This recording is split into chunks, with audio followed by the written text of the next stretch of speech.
Hello friends. तो मैं तो आज ध्रुव राठी जी को ढूंढ रहा हूँ। ध्रुव राठी कहाँ है भाई? कहाँ हो ध्रुव राठी? इतने दिन से जो तुम ये माला जप रहे हो ना भाई, इतना अच्छा स्टडी का वीडियो बना रहे थे, क्या दिक्कत हो गई? क्या समस्या आ गई? भारत में डिक्टेटरशिप आ रहा है, भारत में ये आ रहा है, भारत में वो हो रहा है, भारत में लोकतंत्र खतरे में है। कहाँ पे लोकतंत्र खतरे में है मेरे भाई? कहाँ पे डेमोक्रेसी खतरे में आ गई? तुम तो टीचिंग का काम कर रहे थे ना यार, पढ़ा रहे थे, ठीक है। और तुम्हारी काम क्या थी? तुम्हारा तो काम ये था ना, तुम्हारा काम ये था कि तुम देश को ये बताते कि जैसे आप IRP आपके मेरे में बहुत सारे वीडियोस देखे हैं, बहुत अच्छे वीडियोस हैं, बहुत अच्छा आपने चीज़ों को बताया। इवन इंटरनेशनल रिलेशंस के अच्छे टॉपिक्स को बहुत अच्छे से आपने डिस्क्राइब किया हुआ है। लेकिन ये पता नहीं कहाँ से कौन सा वायरस आपके दिमाग में घुस गया कि आप ये बताना शुरू कर दिए कि भारत में लोकतंत्र खतरे में है, भारत में तानाशाही आ रही है, भारत में तानाशाहीपन को रोको। क्या क्या है तानाशाही की? क्या परिभाषा है? क्या है डिक्टेटरशिप की परिभाषा? मेरी कोई पॉलिटिकल आइडेंटिटी नहीं है, मैं किसी पॉलिटिकल पार्टी के साथ नहीं हूँ, देश का एक नागरिक हूँ, एक शिक्षक हूँ मैं भी। तो मैं ये आपसे पूछना चाह रहा हूँ कि यार कहाँ पे दिख रहा है कि देश में डेमोक्रेसी खतरे में? किसको बोलने की आज़ादी नहीं है? आप कह रहे हो सभी नेताओं को पकड़ के जेल में बंद कर दिया जा रहा है, ये हो रहा है, वो हो रहा है। कल के डेट में भारत की न्यायपालिका ने अरविंद केजरीवाल को अंतरिम जमानत दे दी, इसलिए कि आप जाइए चुनाव प्रचार करिए। ये है हमारा देश का लोकतंत्र, और ये हमारा देश का सिस्टम, और ये है हमारे देश की न्यायपालिका, और ये है हमारा व्यवस्था।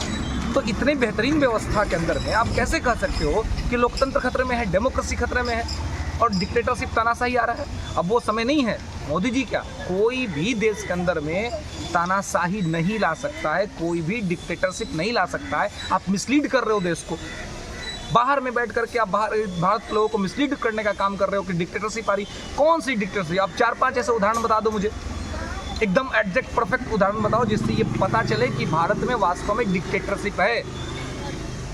कल के डेट में भारत के न्यायालय ने, सुप्रीम कोर्ट ने अरविंद केजरीवाल को जमानत दे दी, अंतरिम जमानत। क्यों दे दी? इसलिए दे दिया कि आप जाइए चुनाव प्रचार कीजिए। क्या अगर डिक्टेटरशिप होता, देश में तानाशाही होती, तो क्या ये संभव हो पाता? बताइए आप मुझे।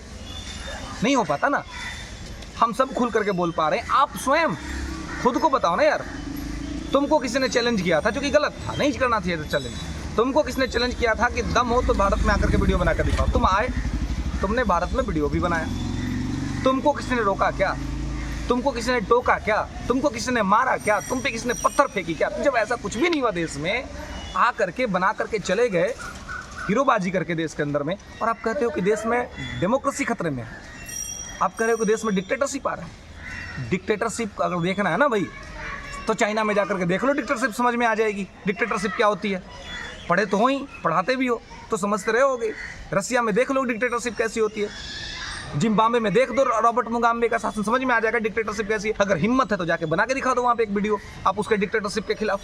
कौन सी डिक्टेटरशिप? कोई डिक्टेटरशिप इंडिया में नहीं है, कोई तानाशाही शासन व्यवस्था नहीं है इंडिया में, कोई तानाशाही नहीं ला सकती है मोदी जी। क्या इसके बाद कोई भी अगर आ जाए, या स्वयं भी, भारत की वो परिस्थितियां ही नहीं है, भारत का वो सिचुएशन ही नहीं है कि भारत में कोई भी तानाशाही व्यवस्था पनप सके। ये कंप्लीट एक डेवलप्ड डेमोक्रेटिक कंट्री है, जो कि लगातार डेवलप कर रहा है अपने डेमोक्रेटिक फीचर्स के साथ। तो ऐसे में ये जो आरोप आप लगा रहे हैं कि भारत में डिक्टेटरशिप आ रहा है, कहीं से भी नहीं, किसी भी स्थिति में कहीं से कोई नहीं है। और मैं तो यही कह रहा हूँ कि तुम जो आकर के इतना बोल के चले गए, इंडिया में वीडियो बना के चले गए, और फिर भी कहते हो कि डिक्टेटरशिप आ रही है। कहाँ से? कौन कर रहा है फंडिंग? अच्छी खासी अर्निंग हो रही थी ना यूट्यूब से, फिर क्या ये कौन सा माला उठा करके चल दिए भाई? भारत को बदनाम करने की साजिश रच रहे हो। हैं? एक तरफ कहते हो कि मैं भारत के लिए गर्व करता हूँ, दूसरी तरफ तुम भारत को बदनाम करने की कोशिश कर रहे हो। अगर तुमको इतना ही दिक्कत है, अगर समस्या है, तो प्रॉब्लम्स गिनाओ ना। महंगाई पे सवाल पूछो। मैं नहीं कहता हूँ मोदी गवर्नमेंट से महंगाई पे सवाल पूछा जाना चाहिए, मोदी गवर्नमेंट से बेरोजगारी पे सवाल पूछा जाना चाहिए, मोदी गवर्नमेंट से प्राइवेटाइजेशन पे सवाल पूछा जाना चाहिए कि क्यों प्राइवेटाइजेशन कर रहे हैं। देश का मध्यम वर्ग कहाँ जाएगा? देश का गरीब का लड़का तो इंजीनियर डॉक्टर नहीं बन पाता है ना, उसको सरकारी नौकरी चाहिए होती है, और आप वो उसका स्कोप ही खत्म कर रहे हैं आप प्राइवेटाइजेशन करके। तो देश का गरीब का बच्चा कहाँ जाएगा? ये मुद्दा है, इन पे बात होना चाहिए। इलेक्ट्रोल बॉन्ड पे बात होना चाहिए, सरकार को लगातार इस मुद्दे पे घेरना चाहिए। तो ना तुम इलेक्ट्रोल बॉन्ड की बात कर रहे हो, ना तुम महंगाई की बात कर रहे हो, ना तुम बेरोजगारी की बात करो। ये मुद्दे गिनाओ ना, इसके पॉइंट्स बताओ ना, केवल महंगाई बेरोजगारी मत बताओ, बताओ कि महंगाई किस दर से बढ़ा है, किस स्तर पे बढ़ा है, गरीबी की क्या स्थिति है भारत में, ये बताओ ना। तो ये नहीं बता रहे हो, सीधे तुम मुद्दा उठा रहे हो कि भारत में लोकतंत्र खतरे में है, भारत में डेमोक्रेसी खतरे में है। ये सब बोलने का फायदा बाहर के देश उठाते हैं भाई, बाहर के देशों में हमारी छवि खराब होती है। तुम तो खुद बाहर में रह रहे हो, तुम तो इस बात को समझ रहे होगे, लेकिन फिर भी ऐसा क्यों कर रहे हो, मुझे नहीं समझ में आ। मत करो ऐसा, और विरोध करो, अंध विरोध मत करो।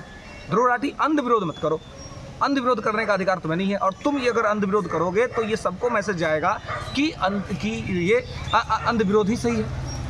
अरे जो सही है, जो सार्थक है, उस सही और सार्थक के हिसाब से आपको चीज़ों को करना चाहिए, है ना। विरोध करने में कोई दिक्कत नहीं है, लेकिन लॉजिकल विरोध करें तो आपके लिए जो है सो सही है। फिर आगे मिलेंगे और आगे इन चीज़ों को बात कंटिन्यू करेंगे। धन्यवाद।